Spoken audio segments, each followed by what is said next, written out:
Hey YouTube, this is a video response to Blade HQ. They're doing a video. They want you, or a contest. They want you to show your EDC knife. And my EDC is frequently the Emerson CQC6. Like many Emerson customs, they come with green micarta, but see, this one's kind of dark. It's got more brown from handling it, from the sweat and oils.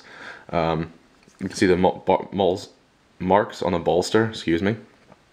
It's got some steel flame on here, the thumb disc and pocket clip. I don't know if you can see any usage marks on it. It's kind of hard. I kind of forgot my tripod today, so I'm trying to hold it one hand. See if you can see. See, there's some usage marks on it. On the back side, it's easier to tell.